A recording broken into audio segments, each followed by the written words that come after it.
যারা কাফের বলে না তারাও কাফের। আমি স্বরাষ্ট্রমন্ত্রীকে বলছি, তুমি প্রথম জানাইয়া দাও প্রধানমন্ত্রীকে কাদিয়ানি কাফের। এটা তো সব জানে। যারা কাফের বলে না তারাও কাফের। কাদিয়ানি যে লোকটা নবী বলে দাবি করেছে, তার অনুসারী এবং সে, তারা সবগুলো কাফের। তারা কি জুড়ে বলুন, তারা যে কাফের, এতে কি আপনাদের আর বুঝার বাকি আছে? কেন অনেক আলেম আহমদীদের কাফের বলেন? আসুন জানা যাক এর মূল কারণ কি এবং কাউকে না জেনে কাফের বলার ভয়াবহ পরিণতি কি হতে পারে। আলেমগণের মতে হজরত মোহাম্মদ সাল্লাল্লাহু আলাইহিসাল্লাম হলেন শেষ ও চূড়ান্ত নবী। তারপর আর কেউ নবী হতে পারে না, এই বিশ্বাস ঈমানের অংশ। অথচ আহমদিয়তের প্রতিষ্ঠাতা হজরত মির্জা গোলাম আহমদ আলাইহিসাল্লাম নিজেকে নবী দাবি করেছেন। শুধুমাত্র এই কারণে তারা কাফের। হজরত মির্জা গোলাম আহমদ আলাইহিসাল্লাম ছিলেন প্রত্যাদিষ্ট ঈসা মসিহ ও বর্তমান যুগের সেই প্রতিশ্রুত মাহদী। তিনি নবুয়াতের এক বিশেষ নবী মোহাম্মদ সাল্লাল্লাহু আলাইহি ওয়াসাল্লামের অনুসারী ছায়া নবী। তিনি নিজেকে কখনোই স্বতন্ত্র নবী দাবি করেননি। তিনি মোহাম্মদ সাল্লাল্লাহু আলাইহি ওয়াসাল্লামের অনুসারী নবী ছিলেন, যার আগমনের কথা মোহাম্মদ সাল্লাল্লাহু আলাইহি ওয়াসাল্লাম নিজেই বলে গেছেন। নবী আগমনের দরজা এখনও যে বন্ধ হয়নি তা পবিত্র কুরআন থেকেই জানা যায়। পবিত্র কুরআনে আল্লাহ পাক এরশাদ করেন, এবং যাহারা আল্লাহ এবং এই রাসূলের অনুগত্য করিবে তাহারা ওই সকল লোকদের মধ্যে সামিল হইবে যাহাদিকে আল্লাহ পুরস্কার দান করিয়াছেন, অর্থাৎ নবীগণ এবং সিদ্দিকগণ এবং শহীদগণ এবং সালেহগণের মধ্যে, এবং ইহারাই সঙ্গী হিসাবে উত্তম। সূরা আন-নিসা আয়াত ৭০। কাজেই উম্মতে মোহাম্মদিয়ার মধ্যে থেকে নবী হওয়া সম্ভব। এই আয়াত যদি এই দুনিয়ায় নয় শুধুমাত্র আখিরাতে সঙ্গ পাওয়ার কথা বলতো, তাহলে সিদ্দিক, শহীদ, সালেহ হওয়াও কেবল আখিরাতেই হতো। কিন্তু বাস্তবে এরা এই দুনিয়াতেই হয় এবং দেখা যায়। তাই নবী হওয়াও কেবল আখিরাতের বিষয় নয়, বরং এই দুনিয়াতেও মোহাম্মদ সাল্লাল্লাহু আলাইহি ওয়াসাল্লামের একজন পরিপূর্ণ আনুগত্যকারী আল্লাহর পক্ষ থেকে নবুয়তের মর্যাদা পেতে পারেন। মুসলিম সমাজে মতবাদগত ভিন্নতা থাকলে সেটাকে বিদাত বা কুফুর বলে দমন করার জন্য উঠে পড়ে লেগে থাকে।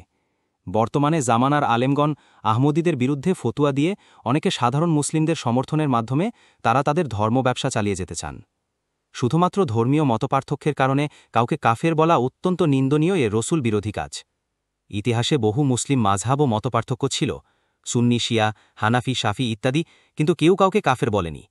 সুতরাং আহমদিয়াদের মতপার্থক্য থাকলেও তারা মুসলিম পরিচয়ে থাকতেই পারে, কেননা যে ব্যক্তি বা গোষ্ঠী এক আল্লাহ, কোরআন, রসুল সাল্লাল্লাহু আলাইহি সাল্লাম, নামাজ, রোজা, হজ, জাকাত এবং ইসলামের মৌলিক শিক্ষা মেনে চলে, তাদেরকে ইসলামের বাইরে ঘোষণা করার অধিকার কোনো মানুষের নেই। কাউকে কাফের বলার ক্ষমতা শুধু আল্লাহর। কোরআনে কাফের বলা হয়েছে তাদেরকে যারা আল্লাহকে অস্বীকার করে। যারা ইসলাম এবং নবুয়তের মৌলিক বিশ্বাসে বিশ্বাসী তারা কাফের হতে পারে না।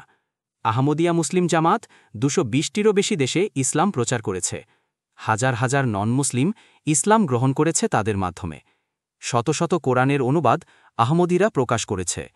যারা ইসলামকে বিশ্বব্যাপী ছড়াচ্ছে তারা কিভাবে ইসলাম বিরোধী বা কাফের হতে পারে? কাজেই যারা কালিমা পড়ে, নামাজ পড়ে, রোজা রাখে, হজ করে, জাকাত দেয় এবং কোরআন এবং সুন্নাহ অনুসরণ করে, তাদেরকে অমুসলিম বা কাফের বলা যুক্তিহীন। হাদিসে বলা হয়েছে, যে ব্যক্তি তার ভাইকে হে কাফের বলে ডাকবে, তাহলে এই কথাটি তাদের দুজনের মধ্যে যে কোনো একজনের উপর আপতিত হবে। শহীদ বুখারী, হাদিস নাম্বার 6104। অর্থাৎ যদি সে সত্যিকারের কাফের না হয়, তবে এই কাফের বলা ব্যক্তি নিজেই আল্লাহর কাছে দায়ী হয়ে পড়বে। কাউকে কাফের বলা থেকে কেউ যদি বিরত না হয়, তবে সে পবিত্র কোরআনের এই আদেশটি লঙ্ঘন করল, হে যাহারা ঈমান আনিয়াছ, যখন তোমরা আল্লাহর পথে সফর করো, তখন তোমরা ভালোরূপে তদন্ত করিয়া লাও, এবং যে তোমাদিগকে সালাম বলে তাহাকে বলিও না যে তুমি মোমেন নহ। পবিত্র কোরআনে কাউকে কাফের বলা থেকে বিরত থাকার ব্যাপারে বলা হয়েছে, তোমরা কাউকে হুটহাট করে কাফের বলো না, কারণ সে যদি কাফের না হয় তাহলে সেই দোষ তোমাদের উপরই পড়বে। আল্লাহ পাক তোমাদের সৃষ্টি করেছেন এবং তোমরা যা করো তিনি তা সবই জানেন। তাই সবার ব্যাপারে সাবধান থাকতে বলা হয়েছে। কোরআন ও হাদিসের আদেশ অমান্য করে কেউ যদি কাউকে কাফের বলা থেকে বিরত না হয়, তার সাথে আল্লাহ কি ব্যবহার করবেন তা আল্লাহই ভালো জানেন। হাজার ফতোয়া আর সরকারি ঘোষণা আম্মাদিদেরকে অমুসলিম বানাতে পারবে না। মনে রাখবেন, আম্মাদিয়াত কোনো নতুন ধর্ম নয়। রসুলুল্লাহ সাল্লাল্লাহু আলাইহিওয়াসাল্লাম বলেছিলেন, আখেরিনদের যুগের মুসলমান ইসলামকে বিকৃত করে দিবে আর নিজেদের মন গড়া ধর্মবিশ্বাস ও কার্যকলাপকে ইসলামের নামে চালাতে থাকবে। এ সময়ে পরম করুণাময় আল্লাহ তাআলা নবীর সাল্লাল্লাহু আসাল্লামের শ্রেষ্ঠ উম্মতকে নিঃসহায় অবস্থায় পরিত্যাগ করবেন না, বরং তাদের মাঝে ঐক্য সৃষ্টি ও তাদের সংশোধনের জন্য হজরত ইমাম মাহাদি ও মসিহ মউদ আলাইহিসসাল্লামকে পাঠাবেন। তিনি ধর্মকে সঞ্জীবিত করবেন এবং শরীয়তকে প্রতিষ্ঠিত করবেন।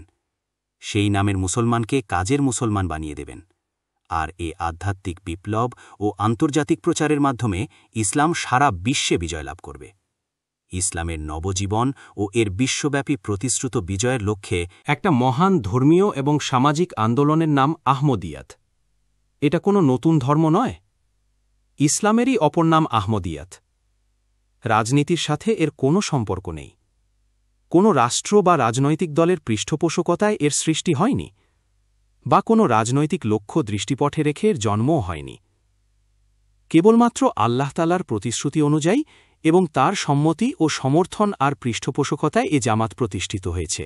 আহমদিয়াত এরূপ এক বৃক্ষ, যাতে সদা বসন্ত বিরাজমান। এটা সেই বৃক্ষ যাকে প্রকৃত মালিক খোদা তাআলা নিজ হাতে রোপণ করেছেন। এর ফলফলাদি সুমিষ্ট ও বিশ্বজনীন। এটা ইসলামের নবজীবন দানকারী বৃক্ষ। যে একে কাটতে চায় সে নিজেই কাটা পড়ে, যে এর ক্ষতি করার চেষ্টা করে সে নিজেই ক্ষতিগ্রস্ত হয় এবং বিফল ও অকৃতকার্য হয়ে যায়। এটা সেই পবিত্র বৃক্ষ যার মালি স্বয়ং খোদা।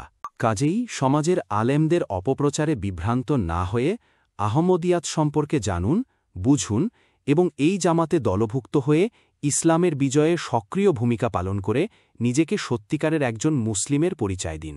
বিস্তারিত জানতে ভিজিট করুন ahmadiyaBangla.org।